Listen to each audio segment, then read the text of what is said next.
Belanglo State Forest in New South Wales, Australia is a 3,800-hectare or 9,400-acre forest between Sydney and Canberra that's open to the public. It's a popular place for people to bring their dirt bikes and ride around the network of fire trails throughout the forest. That was the case on August 29, 2010, when about 10 riders met up at a campground inside the forest and took off to explore the area. They rode up the Red Arm Creek Fire Trail and took a left when it teed off at the Rockley Fire Trail. Not far up that trail was a clearing and something caught one of the riders' eyes. He hopped off his bike and picked up what looked to be a femur. Then another rider looked around and found what he thought was a pelvic bone.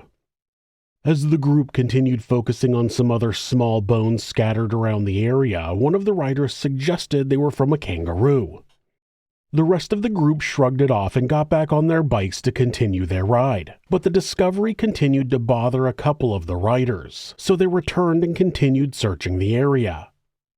Eventually they found a skull, and it was undeniable that it was human. When one of the group called the Bowral police station, the officer asked him to send a picture of the bones they had found. People often mistake animal bones for human bones, and the authorities try to make sure they don't send someone out to the middle of the forest if it was obviously not human remains. In this case, when the officer saw the human skull, it was clear he needed to send someone out. About 10 minutes later, the riders met officers near the camping area and led them back to where they had found the remains. A search revealed more human bones, so the area was sealed off and a detective was called in. Detective Senior Constable Bill Doughton was assigned the case, and he had also been the first detective on the scene in 1992 when the remains of 2 people were found in the same forest. Those were the first 2 of 7 bodies that had been dumped in the Belanglo Forest by Ivan Milat. When Detective Doughton inspected the pieces of skeleton and where they had been left, it was understandable that they thought they may have found another victim of the backpacker murderer. This is Monsters.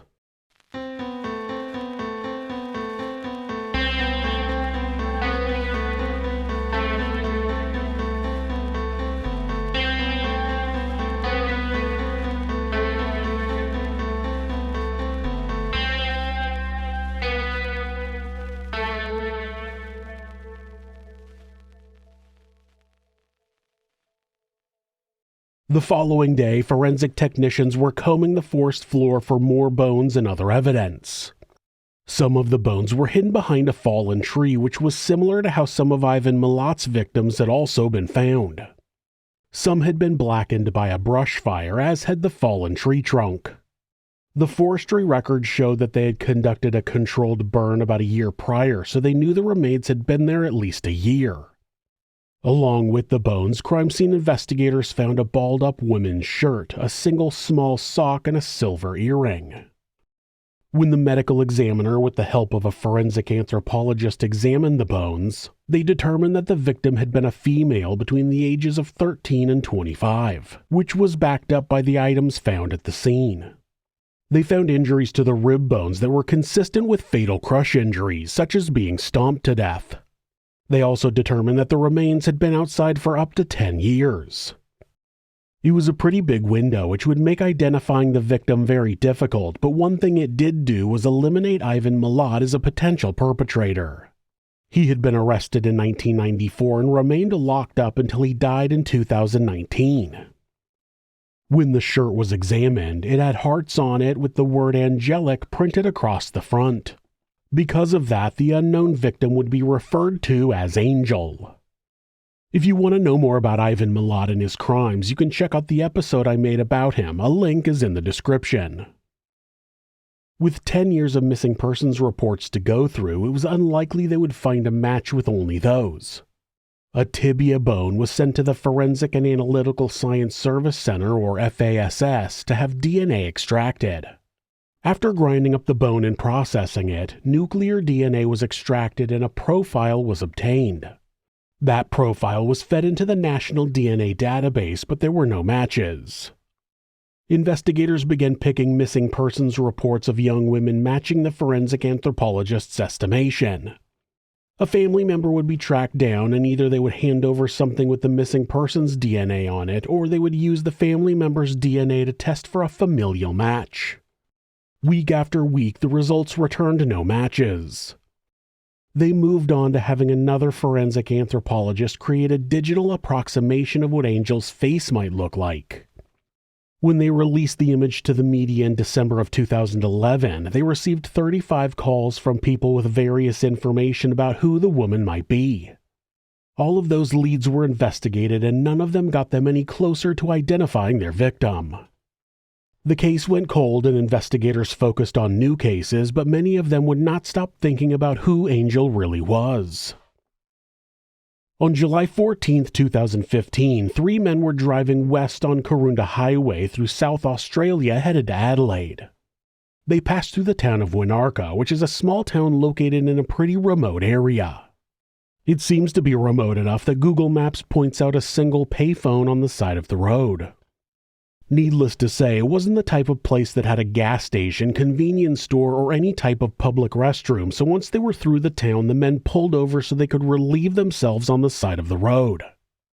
One of them walked away from the road and noticed a medium-sized suitcase that was partially open. As he got closer, among the belongings stuffed inside was what looked like a small human jawbone. His friends stepped over and also surveyed the discovery, but they didn't call the police right away. They could have used that payphone back in Winarka. Instead, they completed their journey to Adelaide, but what they had seen kept eating at them, so they informed the police the following day. On the 15th, police from various towns arrived on the scene where they found a 60 by 40 centimeter or 24 by 16 inch suitcase with clothing sticking out of the unzipped area. There was a small pink jacket, a black ballerina skirt, and a small pair of shorts with the Holdom car brand logo on them. There was also a quilted blanket that looked to be handmade. Inside the suitcase was the skeleton of a child. There was a blood-stained towel wrapped around the torso, and duct tape was wrapped around the skull. When the tape was removed, there were 2 pieces of cloth shoved into the child's mouth. There was still some long blonde hair coming off of the skull. The remains were eventually determined to be a female between the ages of 1 and 5. The residents of Winarka were questioned. 2 locals said they had seen a man in the area with a suitcase one morning a while back. They said he seemed odd and didn't acknowledge their presence. It was never determined if he was the man who left the suitcase with the remains. Maybe he just needed to use the payphone during his travels. The bones showed no signs of injury. Because of the pieces of cloth found in the mouth, the cause of death was estimated to have been asphyxiation. Because there had been road work done on the highway right by where the suitcase had been located in May, and none of the workers remembered seeing a suitcase, investigators believed the girl had been killed somewhere else sometime before and only recently moved to the area. There were no missing person reports that matched the victim in South Australia, so the investigators expanded their search. They searched for any child that matched the description of the victim and tracked them down to confirm they were still alive. At the same time, DNA was extracted from the bones and entered into the database, but there were no matches. It's important to note, though, the system was only designed to find matching DNA, not familial DNA, so if the child's parent was in the system, the investigators would not be notified. That was a major limitation in the case. On October 6th, a woman named Tanya Weber called the Crime Stoppers line and suggested the remains were those of Candace Pierce. She said she was friends with the girl's mother, Carly Pierce Stevenson, and they hadn't seen her since 2008. Not only that, but Carly had also gone missing at the same time. Tanya said the last communication anyone had with Carly was when she sent a text message to her mother asking for money so she could travel home. Her mother wired the money, but Carly never arrived. Tanya emailed some photos to a detective and gave him as much personal info that she could. From there, investigators were able to track down family members, and Carly's stepfather sent the detective a picture of a quilt that his mother had made for Candace, which matched the quilt that was in the suitcase with the remains. More digging revealed that the girl had gotten her 18-month vaccinations, but records about her stopped after that. no further medical attention, and she had never been enrolled in school. When investigators got a DNA sample from Candelisa's records, they were compared to the remains and came back a match. They had positively identified the victim in this case, but they were still missing her mother, Carly. While searching for where Carly could be, the remains that had been named Angel came up as a possibility. The estimated age was consistent, but many investigators were skeptical that the two cases, being 5 years apart and in different states, could possibly be connected. Detectives had sent 33 possible identities to the forensic anthropologist over the years, and none of them matched. So nobody got their hopes up when Candelisa's DNA was sent to check for a possible familial match. A child gets half their DNA from their mother and the other half from their father, so even though the DNA won't match perfectly, there should be a number of markers, which are known as alleles, that do match. When the DNA from Candelisa was compared to Angel's, half the alleles matched, which showed that the two victims were mother and daughter. Obviously then, a sample of Carly's DNA was sent to the lab to be tested, and it was a perfect match for the remains. After 5 years, Angel was finally positively identified as Carly Pierce Stevenson. Carly Jade Pierce Stevenson was born on August 7, 1988 in Alice Springs, Northern Territory, Australia. Her parents were Bruce Pierce and Colleen Stevenson, though the pair had split before Carly was born. Colleen moved from South Australia to Alice Springs to be closer to her two sisters while she was still pregnant with her first child. Carly did retain a relationship with her father, with visits and regular phone calls. Colleen lived with her sister Raylene until Carly was about 2 years old, and Colleen met a man named Scott Povey. The couple had a son, Luke, in 1992 and then got married in 1995. Carly was described as a typical active young girl, playing netball, camping, and playing with her cousins who lived nearby. She seemed to do okay as a child outside of being scolded for not cleaning her room, but when she got into her teens, her rebellious side came out. She was caught stealing cigarettes from her mother, and her teacher would call informing her parents that she was skipping school. One day, Scott opened the door to her bedroom and saw her laying on her bed when she should have been in school. He would later say he got so angry he slapped her on the back of the legs, which he felt sick about later. There was no indication that Scott had ever been physically abusive to the children, but he lashed out in a moment of frustration, and it caused Carly to run out of the house. She eventually returned and forgave her stepfather, but their relationship continued to be strained. When she was 15 or 16, she quit school and moved in with her grandmother, Colleen's mother. She started working part-time, and when she was 17, she found out she was pregnant. The father had been a casual hookup, and he wasn't interested in fatherhood at the time, but Carly didn't care. She was thrilled at the idea of becoming a mother. Candelisa Pierce was born on June 19, 2006, and the mother and baby continued living with Carly's grandmother. That arrangement offered Carly a live-in babysitter so she could work and go out with her friends from time to time. It was out at a bar one evening that she met a man named Robbie Frampton, and the two started dating. Robbie worked as a delivery driver for a local meat company, but he wasn't making quite enough to afford a place of his own. Then he was offered an on-site property at a local raceway for $100 a week in exchange for regular upkeep of the grounds. He, Carly, and Candelisa moved into the small apartment, and the relationship seemed to be going well. Unfortunately, Carly didn't want to settle down and live in the small town long-term, and she was getting anxious to get out and spread her wings. In 2007, a man who said his name was Daniel Marshall arrived in town with his partner, Hazel Passmore, and 3 children, 9-year-old Willow, 7-year-old Ryan, and 2-year-old Lauren. They were all Hazel's children from a previous relationship. They stayed in a caravan in Alice Springs until Daniel found work as a mechanic, and they were able to afford a small townhouse. Daniel was also making money selling marijuana that he purchased in bulk in Adelaide and transported up to Alice Springs. Before arriving in town, the family of 5 had been traveling around Australia in their caravan. Daniel met Robbie at the end of 2007, and soon the two families were hanging out together. Candelisa and Lauren were about the same age and could play together in the backyard of the townhouse. The adults would smoke marijuana, and as for Robbie and Hazel, that was it. But Daniel liked to do harder drugs like ecstasy and speed, and it wasn't long before Carly was following along. At some point in 2008, she started experimenting with crystal meth. In hindsight, Robbie said he also started to suspect that Daniel and Carly were having an affair, but he remained in denial at the time.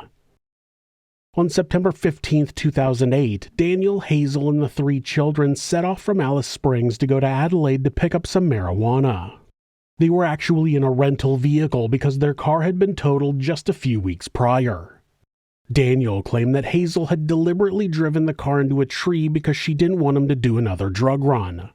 Hazel claimed that Daniel had accidentally crashed on his way home after a late night out. The true story is not known. Alice Springs connects to Adelaide by the A87 or Stewart Highway. It's about a 16-hour drive, and that evening the family stopped to use a restroom not long after crossing into South Australia. Daniel would later claim that he personally buckled both Willow and Ryan into the back seat before they headed back onto the highway. At just before 10 p.m., a group of kangaroos appeared on the highway and Daniel swerved to avoid them. The vehicle rolled off the road and landed on its roof in the dirt. Hazel was still in the passenger seat and Lauren was secured in the car seat, but Willow and Ryan were no longer inside the vehicle. Daniel crawled out and found the 2 children lying in the dirt. Both of the children were dead. When help arrived, the whole family was rushed to Alice Springs Hospital, but from there, Hazel was airlifted to a trauma center in Adelaide. Both of her knees had been dislocated and she had a compound fracture to her left leg. There was also some degloving on her legs. She was put into an induced coma for 2 weeks while she recovered from her injuries, which included her left leg being amputated above the knee. Her right leg remained, but the injuries would leave her confined to a wheelchair. She also had internal injuries that required some of her bowels to be removed.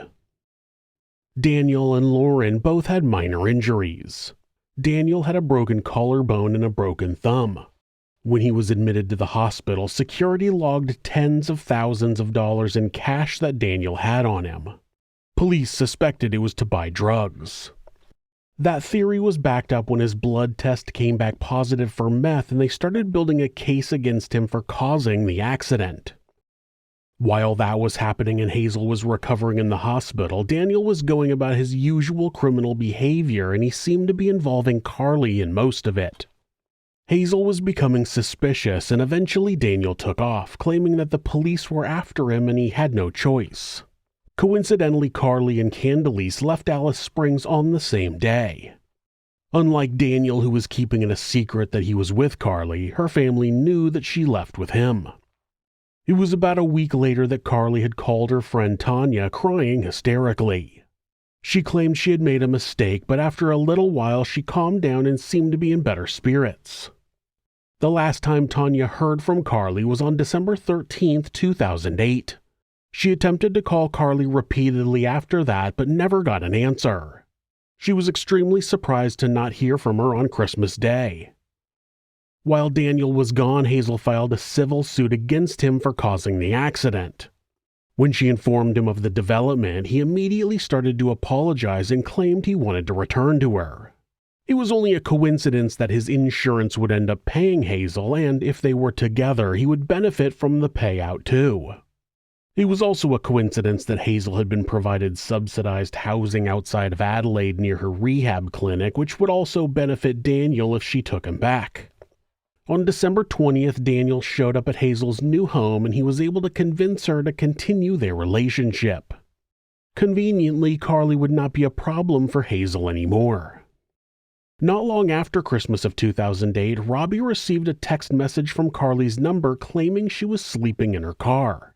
He suggested she go to his parents' house in Adelaide, but it's unclear what the response was. Not long after that, he received another text saying she was on her way back to Alice Springs and needed money. He wired her money, but she never showed up in town. Throughout 2009, friends and family continued to receive text messages from Carly, though they never spoke to her on the phone. They called many times, but she never answered. Her stepfather said that many of her texts didn't sound like her and there were many spelling errors that Carly had never made before. Colleen reported her daughter missing on September 4, 2009. She told the police that Carly had left town with a man named Daniel Marshall, but she didn't know at the time that that wasn't actually his name. Daniel James Holdom was born on October 7, 1974 in New South Wales to Glenn and Clara Holdom. He had an older sister, and by the time Clara found out she was pregnant a second time, the marriage was on the rocks. Glenn was a drinker and spent long periods away from the home, which put a lot of strain on the relationship. Glenn was unhappy with the second pregnancy and wanted Clara to get an abortion, but she believed that a second child might help the marriage, something that has rarely turned out to be successful. Daniel had a complicated birth, and Clara would later say that she had a feeling that something bad was eventually going to happen to him, so she never really bonded with him. She said she deliberately kept her distance because she was so sure that there was something evil about him and she didn't want to get too attached. It's possible it turned into a self-fulfilling prophecy as he would later become a killer, which made her paranoia justified. But he may have only become a killer due to the lack of affection he got from his mother being paranoid he was evil. When Daniel was just over a year old, Clara divorced Glenn and began working on a dairy farm to support the family. There she started dating her boss and eventually the two married. Daniel would later claim that the man physically and emotionally abused him. That would ultimately be backed up by Clara. When Daniel was 8 years old, he was placed in a temporary foster home by the Department of Community Services, though the reason isn't clear. After he had returned home, Clara approached a social worker and told her that her husband had beaten Daniel for running away from school and she was afraid to return home. Clara and 5 children, her 2 plus her husband's 3 from a previous relationship, stayed in a shelter in Sydney, but the next day she returned home and reconciled with her husband. The couple then told the social worker that they couldn't handle Daniel and needed him out of their house. From the age of 9, Daniel began living in a variety of homes. He first stayed with his father Glenn, who had remarried, and it turned out the couple weren't able to have children, so Glenn was happy to take his son in. It was reported that Glenn and Daniel bonded quickly and the boy was even doing better in school. The court granted Glenn custody of Daniel, but only a year later the father took a job as a truck driver, which kept him away from the home for long periods of time. Daniel went to live with his grandparents, but he soon started acting out again. Eventually he was moved to a residential boys' home closer to his mother, and during that time she left his stepfather and started visiting him. Reports from his school principal stated he was doing okay, but he ended up leaving school at 15. It's unclear if he dropped out or if he was expelled. From there, he got a job working on a dairy farm and began to spend his free time drinking and doing drugs. Those things got worse after his father died in a car accident. Daniel turned his life around in his 20s when he started dating a young woman named Kylie, who he had known as a teenager. They eventually got married, had 2 children, and moved to Coffs Harbour up the coast from Sydney in New South Wales. Daniel began working for a drilling company and was considered an exceptional employee. Unfortunately, Daniel had not stopped using drugs, and even though things were going well for the young family, his drug use became a problem. Kylie kicked him out of the house and filed for an apprehended domestic violence order, which is like an order of protection in the U.S. For a while, he lived in a caravan on the outskirts of town, but he couldn't accept that the relationship was over. In August of 2001, he showed up at Kylie's house and begged her to take him back, but she wouldn't. When she left to pick up the kids from school, he followed her and yelled at her at the school where the parents were trying to pick up their children. After Kylie got the kids in the car and drove away, he raced after her, driving aggressively around her, cutting her off, then slamming on the brakes, generally putting his wife and children's safety at risk. When they got back to Kylie's house, he blocked the driveway with his vehicle, so she drove straight to the police station, which finally got him to leave her alone. 2 days later, police found him and he was charged with breaching a protective order. He failed to show up to court dates, so the judge ordered his arrest. He told the judge that he had seen the error of his ways. He claimed he was upset because Kylie wasn't allowing him to see his children, and he realized that he needed to just report that behavior from then on. He cleaned himself up and stayed sober long enough to meet a new woman who he proposed to. But in the pattern of behavior that would become typical to Daniel, he started using drugs again, causing his new girlfriend to also get an order of protection, which he also violated in 2003. On top of the authorities looking for him for that, he had also been on their radar for fraud and theft. In order to throw the police off his scent, he picked up and moved to Queensland in 2004. There he managed to find a spot in a flop house and told people his name was Daniel Bishop. After a few years, Daniel met a woman named Hazel Passmore at a friend's house during a New Year's Eve celebration. At the time, Hazel had 2 children, Willow and Ryan, but when Daniel was caught passing bad checks during a trip to New South Wales, he was put in jail for 8 months. When he returned, Hazel had given birth to Lauren, who Daniel told people was his daughter, but Hazel would maintain that her father was her ex-boyfriend and the father of her other children. Daniel was able to convince Hazel to pack up and move back to the area where he had grown up in New South Wales, a place where he had more connections and could more successfully carry out schemes. That started with Daniel and a buddy stealing a bunch of copper pipes and wire and selling it in Sydney for $1,900. Then Daniel put a caravan up for sale and made deals with 2 people to buy it, one for $1,500 and the other for $1,200. Both men came and looked at the caravan, agreed to the price and exchanged cash for what looked like legitimate paperwork to file the registration. By the time they realized they had been duped, the caravan along with the couple who had sold it were gone. From then on, Daniel and Hazel began living a transient lifestyle with the 3 children in tow. In mid-2007, the family broke down in Roxby Downs, a small opal mining town in South Australia, and had to stay there for almost 4 months while they worked odd jobs to save up enough for repairs. Then they headed north to Alice Springs, where Daniel believed he could get a fresh start. What he would end up with was 2 dead children and a missing mother and daughter. When investigators were sure that they had the correct identities of Carly and Candelise about 3 weeks after Tanya had called the Crime Stoppers tip line, police arrived in Alice Springs to confirm her family's fears were true. By then, Carly's mother Colleen had passed away after a 4-year battle with breast cancer, and her grandmother had also passed. Her stepfather Scott, half-brother Luke, and Tanya met with detectives to give statements about when Carly disappeared. Investigators learned that Carly and Candelise had been reported missing, but the case was eventually closed without having actually witnessed Carly personally. Colleen had filed the report on September 4, 2009, and a detective called Daniel on the 7th. Daniel claimed that he hadn't spoken with Carly since earlier that year, and the last he heard she was living with a man in Queensland. He told the detective he would look for her number and call him back, but he never did. All other calls from the police to Daniel went unanswered. Apparently, that wasn't suspicious to the police and they shrugged it off. The investigators talked to Carly's bank and they told him there was activity as recently as the 7th, and police used that as evidence that she was alive. On September 10th, someone called Colleen and claimed to be Carly. The police claimed that Colleen called them the same day and told them they could close the case. They apparently did, despite being told the person on the phone was using a raspy, whispering voice that was hard to hear. Scott said that was a lie, and it was police who called Colleen and told them that they had heard from Carly, who told them she was fine and didn't want to talk to her family. Because of that, they told Colleen they were closing the case. Who was telling the truth? We will likely never know.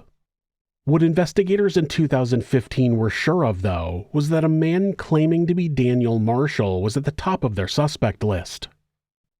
It didn't take the authorities long to figure out that the man they were looking for was actually Daniel Holdom, and he was easy to find because, and I'm sure this will absolutely blow your mind, he was already in prison. He had been arrested in April of 2013 for sexually assaulting a 9-year-old girl. By that time, his relationship with Hazel had ended, and Daniel, who was 38 years old, was living with his new girlfriend, a 17-year-old named Toni Blundell. They lived in a caravan in the entrance up the coast from Sydney. A woman with a 9-year-old daughter also lived in the same caravan park, and the little girl would often hang out with Toni, which made sense as they were both children. Anyway, Tony went out of town to visit family, and the girl wandered over where she was led into the caravan by Daniel, unaware that he was alone. He let her lay in their bed and watch movies, but he eventually pulled off her pajamas and sexually assaulted her. The girl told her mother 2 days later, and Daniel was arrested. He claimed he only did it because he was high on crystal meth, but who fucking cares? Oh, you only raped a child because you were breaking a different law? You're free to go. No, fuck you, get in your cell. Daniel eventually pleaded guilty to sexual intercourse with a child under 10 and was sentenced to 4 years and 3 months in prison. He was eligible for parole after 2 years, and he had tried to get it at about the same time Candelisa's remains were being identified, but he was denied since he had refused to participate in a sex offenders rehabilitation program. That meant he would remain in prison for at least another 12 months until his next parole review. It was more than enough time for the investigators to build a case against him for the murder of Carly and Candelise. Investigators located the last people to have seen Carly besides Daniel, Christine Lancaster, who was Daniel's cousin, and her husband Derek Dover. Daniel, Carly, and Candelise were at their house in Canberra on December 14, 2008, when Daniel and Carly got into a fight. Eventually, they left Candelise with Christine and Derek and drove away in Carly's Holdom Commodore. The following day, Daniel returned home in the car alone and told the couple that he had dropped Carly off at a bus station. A few days later, Daniel traded Carly's car in for an older Holdom Statesman, and on December 19th, he left with Candelise and headed west. Daniel said he was going to drop her off at her grandparents' house, but that never happened, and they never saw the little girl again. Daniel was interviewed about his relationship with Carly on October 21, 2015. Daniel immediately told investigators that he had met Carly in Alice Springs, and they eventually dated for about 2 months. They had left town after the car accident and stayed with his cousin, but she eventually left without her daughter. He said Candelise stayed with them for almost another week. Ever since the car accident that killed Willow and Ryan and crippled Hazel, Daniel claimed he was affected by the trauma. It seemed he used that as an excuse for much of his behavior, such as doing drugs and raping children. Daniel's story didn't match his cousin's, and he told investigators that Carly had gotten into a fight with Christine and Derek, not him. He said they were mad because she hadn't paid them money she owed them. He also claimed the couple had asked Carly to leave, so he paid for a cheap room for her for a week and took her there. Investigators knew he was lying, so they asked for every detail they could get about the place he took her. He claimed that it was a big motel and said that he had a receipt for the $560 he paid for the room for a week. He didn't, though. He said that Carly had left her bank card with him to help pay back Christine and Derek. He said that Carly stayed in the motel for a week and a half, then traveled to Adelaide to be with Hazel because they were good friends, something that would have been difficult to do with no car and no bank cards. He was also contradicted by Hazel, who absolutely hated Carly because she knew Daniel was cheating with her.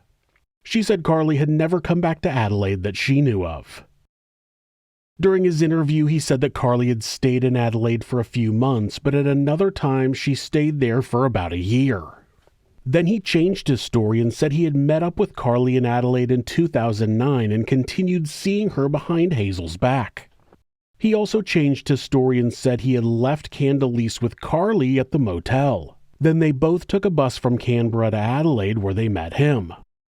The detectives told Daniel that his story didn't add up, and it was pretty suspicious that he had sold Carly's car and was using her bank cards around the same time they estimate she had died. Daniel assured them that he had nothing to do with either death.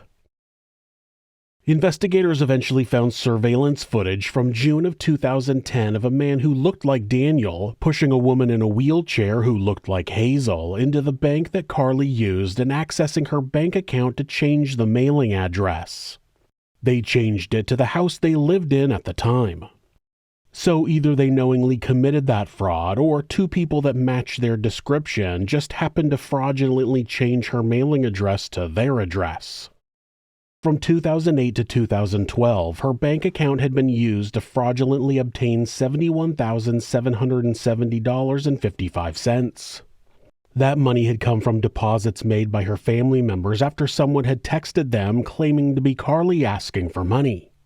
One of those texts was received by Colleen in 2011. It was the last time she would receive contact from someone claiming to be Carly. Other funds were from various social programs and other scams. The card was also used during many transactions that were traced back to Daniel. Once he used Carly's card to rent television service while he was in the hospital with kidney problems, and he had even purchased an airline ticket in his own name with the card. Despite his story being extremely hard to believe, Daniel maintained his innocence and the detectives ended the interview. After that, investigators learned that, when he found out that he was a suspect in the murders of Carly and Candace, Daniel had asked a friend to go to his former home and pick up a box full of his belongings. When the police got a hold of the box, inside they found Candace's birth certificate, which Daniel would have no reason to have. They also learned that Hazel had given her sister a memory card that contained pictures of Carly that Daniel had taken. Forensic experts found photos on the card and were able to recover more that had been deleted. There were a number of pictures of Carly that had been taken on December 15, 2008. One showed Carly's upper body with a leg and a foot over her neck. Another showed her whole body, but her face was obscured. She was nude from the waist down, was lying next to a log just like where she had been found, and she was wearing a t-shirt that had the word angelic written on it. When that photo was compared to the crime scene where the body was found, it was almost identical. There were also many pictures that had been taken by Daniel of Hazel, her children, and properties where he had lived. There was no doubt that the pictures were taken by him. When Daniel was interviewed again, his story changed to make his cousin's husband Derek the last person to see Carly and Candace alive. Now his story was that Derek had given both the mother and daughter a ride to a bus stop on December 14, 2008. Then he claimed that Derek went and traded in Carly's car all by himself. He went on to offer to testify against Derek and Christine in exchange for parole approval and then to be placed in witness protection. Oh, well, how altruistic of him. A detective went over every detail from Daniel's first interview, the one that didn't match his new story in any way, and Daniel either denied saying things or claimed he had lied. So he had lied during his first story, but he wasn't lying now, with the story that conveniently made him look innocent. It was during Daniel's second interview that the detectives were informed that his cell phone records had been analyzed and showed that he had been in the Belanglo State Forest at the estimated time of Carly's murder. Her cell phone records showed her in the same place. The detectives went back into the interview room and officially placed Daniel under arrest for the murder of Carly. After being read his rights, he opted to stop the interview. After that, Hazel was brought back into the police with her lawyer and given a deal to not be prosecuted in exchange for information about Daniel's activities after 2008. She told detectives that, in 2009, she found one of Carly's bank cards and accused Daniel of still seeing her. That was when he told her that Carly was gone, saying she was, quote, gone for good. Hazel explained that Daniel told her that he had sexually assaulted her with an alcohol bottle, then stomped her to death. That matched the estimated cause of death, and it also matched one of the photos that had been found on the memory card. One of the pictures in the wooded area showed Carly without her clothes on, with an alcohol bottle propped up between her legs. Hazel said she didn't believe him at the time because he was such a compulsive liar, and she thought he was trying to cover his continued affair. Finally, Hazel told detectives that Daniel had told her that he attempted to rape Candace before she died. He said she began crying, so he stuffed something into her mouth to quiet her, causing her to suffocate. That claim matched the evidence found with the remains. Daniel's phone records showed him driving in the area where Candace's remains were found years earlier. Despite their original belief that the remains had been dumped more recently, evidence showed that the suitcase had been there for 7 years before finally being discovered. Hazel told the investigators that she gradually began to believe he was telling the truth, and they broke up in 2011. Almost as a side note, Hazel confessed to going into the bank with Daniel to fill out paperwork to commit multiple frauds, but she claimed she had done it out of duress. In December, Daniel was also charged with the murder of Candelise.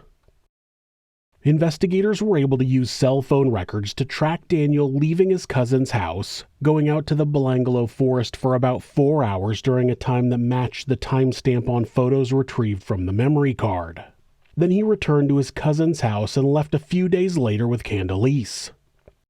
His cell phone tracked him driving from the Australian Capital Territory toward Adelaide. On December 19, 2008, a receipt showed he purchased black garbage bags, duct tape, soap, and cleaning wipes, which authorities believed were used to murder the 2-year-old. Duct tape was still covering her skull when her remains were found. A guest registration showed that he paid $85 for a motel room in a town between Canberra and where the remains were found, which was filled out with the name Daniel Marshall and marked that it was for 1 adult and 1 child. It's believed the rape and murder happened there. The towel found wrapped around the remains matched the towel the motel used at the time Daniel was there. The evidence against Daniel was strong, but he originally pleaded not guilty. On July 31, 2018, Daniel appeared at a hearing where he finally pleaded guilty to 2 counts of murder. 2 months later, the courts heard impact statements from friends and family of Carly and Candelise. The prosecutor pointed out the horrifying details of each murder and how Daniel had only finally admitted guilt at the last minute, showing no remorse and refusing to answer as to why he had committed the murders. When he returned to court to be sentenced on November 30th, he told his lawyer that he wanted to withdraw his guilty plea for the murder of Candelise. Literally minutes before he was to be sentenced, he wanted to change his plea, and based on the evidence against him, there was no good reason. The only reason was to play games and delay justice, because he was a perpetual scam artist. He didn't care about who he hurt, he wanted to play the system to see how he could manipulate the situation. Daniel claimed that he hadn't had time to really understand the evidence against him and said that there were a number of claims made about him by detectives that he didn't agree with, because he didn't have months and months to talk about them with his lawyer or anything. That also contradicted the fact that he had explicitly admitted to both murders while being interviewed by a psychiatrist. Daniel wanted to give the judge a list of reasons why he changed his mind, but the prosecutor said that was not allowed. If he wanted to protest any details, he could get on the stand and then be cross-examined about those concerns. Unsurprisingly, Daniel chose not to do that, and his sentencing continued as planned. The judge determined that Daniel's crime was at a level of depravity that justified him spending the rest of his life in prison. Daniel Holdom was sentenced to 2 life terms in prison with no parole period. Of course, Daniel immediately filed appeals to his conviction. There doesn't seem to be any information available about the outcome, but there is news from this year that says he's filing an appeal, so I don't know if that's the same one or a new appeal, but it's not likely that Daniel Holdom will ever have a life outside of prison walls. Due to the condition of the remains, it's impossible to prove the sexual assault, but there's no doubt that Daniel killed Carly Pierce Stevenson and Candelise Pierce. His continual attempt to con the system is just more evidence of how much of a monster he is. Thanks for watching This Is Monsters. New episodes are uploaded twice a week on Mondays and Thursdays. There are occasional bonus episodes covering unsolved cases and criminal history. If you have a suggestion for a case you think I should cover, leave it in the comments. You can always follow the channel on Instagram at thisis_monsters and purchase merch at thisismonsters.com. Thanks so much, and be safe.